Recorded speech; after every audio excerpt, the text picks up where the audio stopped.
Quel est le pays qui agresse la RDC aujourd'hui? Je sais où vous voulez arriver. Non, je veux juste un nom. Mais ce que vous voulez, je veux juste un nom. Mais ce que vous voulez, je vous le dis en vous regardant dans les yeux, vous n'aurez pas ça de ma bouche. Pourquoi pas? Vous ne l'aurez pas parce que vous ne pouvez pas me poser une question fermée comme un étudiant et je me mets là-bas pour parler. Non, chérie. Quand vous me posez une question, je dois vous répondre et puis que les gens comprennent. Si vous me dites, parce que vous venez de Kinshasa, vous me dites que notre pays est agressé, qu'est-ce que notre pays attend pour pouvoir aussi riposter à ce pays-là? Qu'est-ce que notre pays attend? Parce que j'ai vu sur Top Congo, M. Tshisekedi passer pour dire encore. À la moindre escarmouche. Voilà, regardez mes lèvres. Je vais convoquer les deux chambres.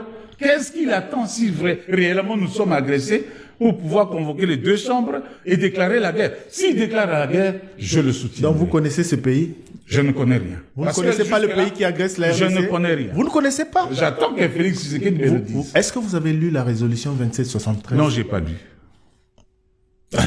Comment vous expliquez, s'il vous plaît, monsieur José Makila, cette résolution date de février 2025? Mais je n'ai pas lu. S'il vous plaît.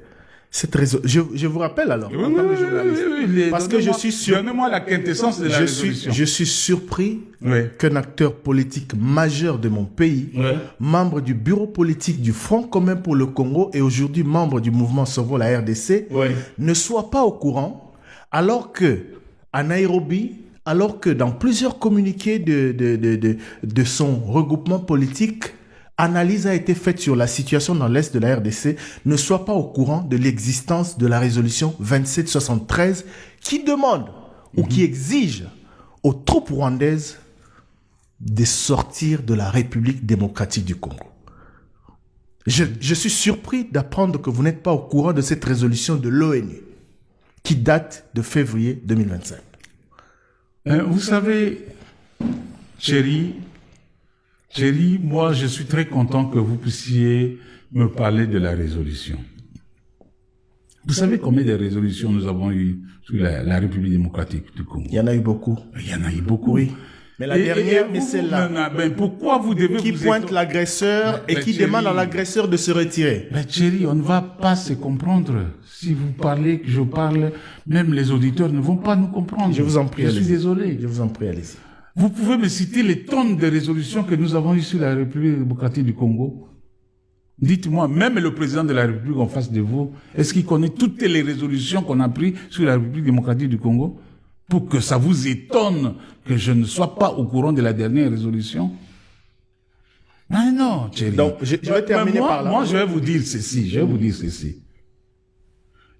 On reconnaît l'agresseur de la République démocratique du Congo, parce que la Constitution, elle est là, par la déclaration de la guerre proposée par le président à l'Assemblée nationale et au Sénat, les deux chambres réunies et disent, voilà, tel nous agresse, nous vous autorisons à mettre notre armée en face de ce pays et combattre. Vous me verrez, venez dire bravo, M. Tshisekedi. Donc, tant que le gouvernement ne reconnaîtra pas, ne déclarera pas la guerre au Rwanda, vous, FCC, ne reconnaîtrez pas ce que les Nations Unies ont déclaré, couché dans une résolution, que c'est le Rwanda qui agresse la RDC, que c'est le Rwanda qui doit sortir ses troupes du pays. C'est pour ça que c'est une certaine si opinion. Le Rwanda, dans la même ordre d'idée, si c'est ça cette résolution, pourquoi on doit conditionner en disant il faut que la RDC fasse tout pour que les FDLR quittent la République?